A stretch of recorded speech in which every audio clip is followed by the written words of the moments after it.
Now let's take a closer look at the sculpting tools in Mudbox. So if we go ahead and open up Mudbox, this is where we left off. We've got our T-Rex starting point in here, and you can see as I page up, we've got a few subdivision levels already on this guy. Now if you want to go ahead and use this starting point and then just follow this all the way through, feel free to do that. Keep in mind, again, as I said in the first lesson, that it's not really important that you match the detail that we're creating exactly, but just that you get an opportunity to use the tools that we're talking about. If you would like to use the actual project files to start from as we go through this course, those project files will be available. Okay, this happens to be lesson 03 start, but it's really just the subdivided T-Rex starting mesh, which will be with your Mudbox installation. As we go forward, those project files will become a little bit more important. If you want to go in and take a look at what we've done, then feel free to do that. Otherwise, you can just continue on with your own project. Okay, so once we've got our mesh here, and we want to start doing some sculpting. Now, one of the first things that I might do is to use the grab tool, and grab is going to allow us to come in and move these things around. Now you can see right now as I hover over, I've got this sort of big ring and then a little dot in the middle. The large ring is our brush radius. Now we can set the size over here in our brush properties. So if I set that up larger, you can see that that gets larger. But I can also use the B key. So holding down the B key and just dragging. Okay. So if you're using a mouse, you just click and drag, tablet, push down and drag to change that size interactively. So that's a much quicker way than coming over here to the properties. Now you'll notice when I hit the B key, also you see this large line coming up from that center point.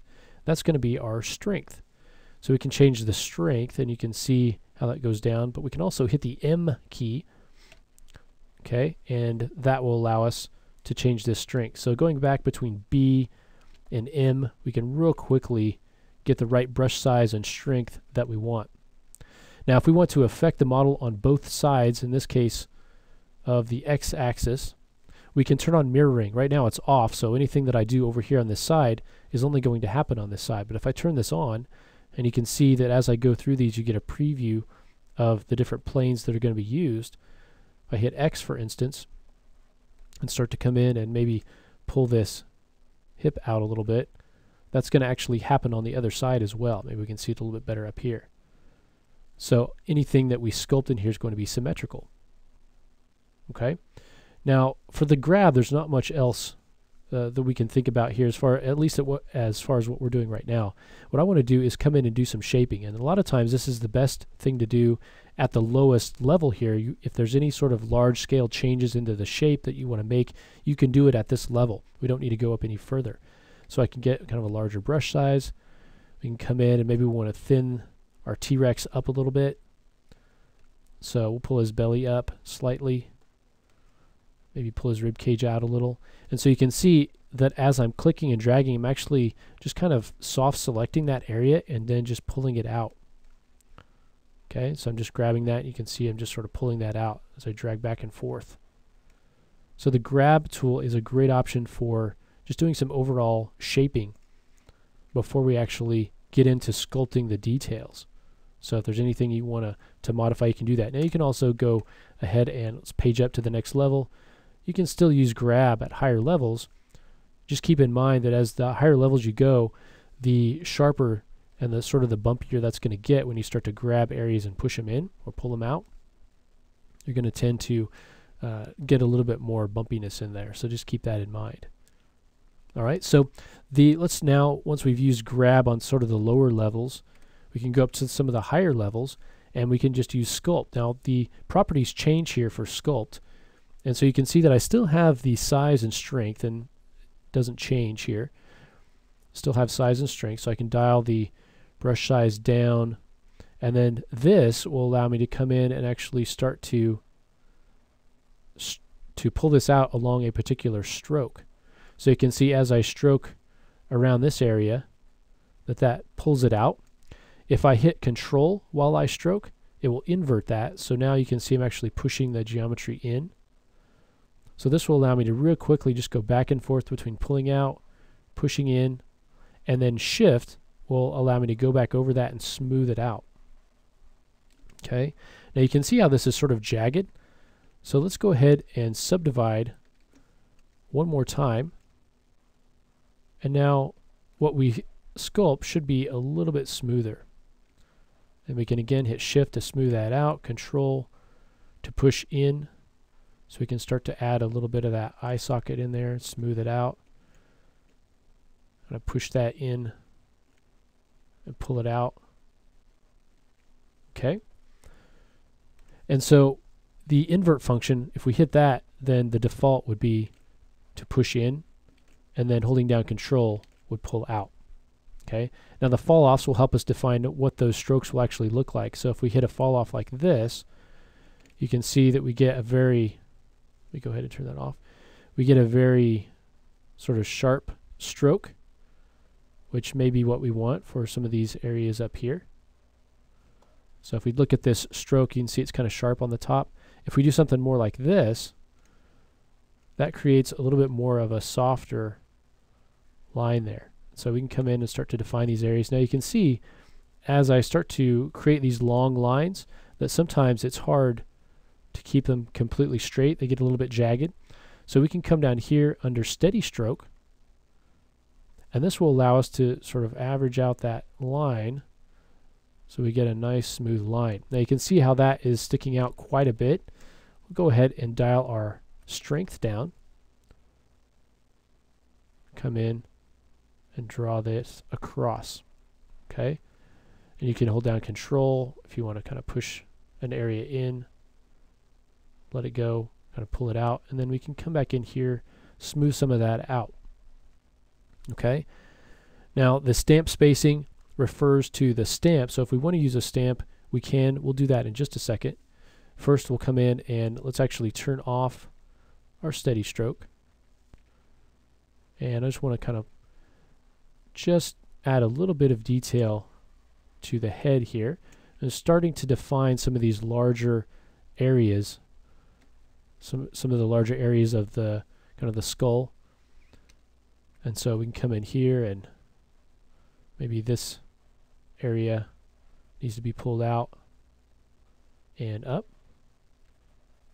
Okay, just kind of start to block in these areas. You don't have to get too detailed at this point.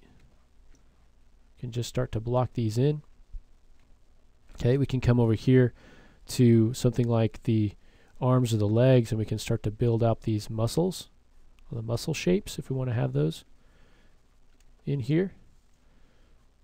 Okay, start to build that out. Maybe coming back in here.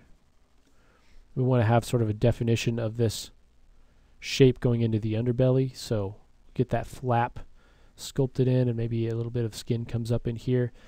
Get a larger brush size to do some of these larger muscles here on the leg. And I'll just leave a little bit of gap there so we get that sort of division between those muscles. One coming back here. And go back over it. Okay, so this is good for kind of building out these large shapes. You can also try some of these other brushes and see the kind of results that you get with those. You can see I get these large shapes and then also these smaller shapes up on the head. Now if I want to refine and add kind of edges, there are a few ways that we can go about that. We can go to use our knife, and we can come in here, and that will actually start to sort of cut that in. Again, if you're getting something that's jagged, you can come in and subdivide that. Start to get really hard definition here by using our knife.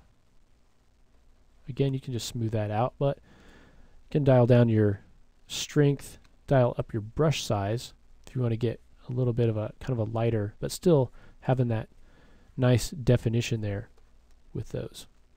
Okay, you can come in here on the bottom and start to create a little bit of detail down here underneath. All right, now that is Sculpt, and then we also looked at Grab. You've got a number of brushes here. We're not going to be able to cover all of these, but just take some time and take a look at these. You can see we've got Knife, and then we've got Fill, which kind of fills in low areas. We can scrape off material. We can wax over material. We can amplify, so if we've got detail we want to bring out, we can use Amplify to do that. Okay, and so take some time with those. Let's say that we want to sharpen this line up. We can use Pinch. come in here and it'll pull those pieces together, that detail together, and create kind of a pinched effect. Okay, so Sculpt we can use to kind of bring in the large shapes here.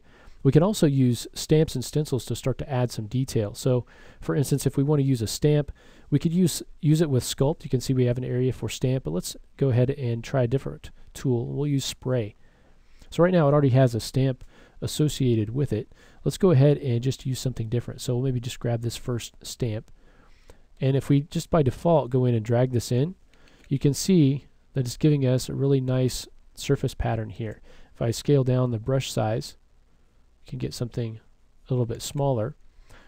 So what's happening is it's using this stamp along the stroke, but it's also randomizing it as it goes. So if I turn off randomize and do a stroke, it's just going to use this image all along the stroke.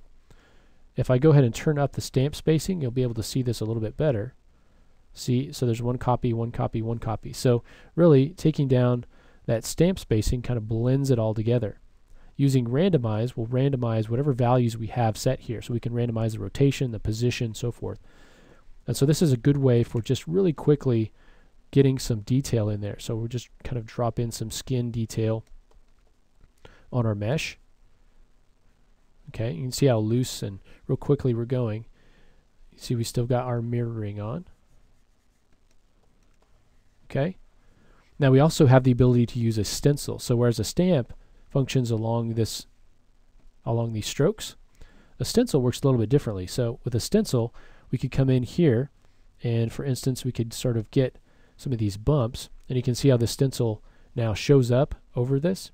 So to manipulate the stencil, we'd hold down S, and then we can left mouse button to rotate it, middle mouse to move it, right mouse to scale it down.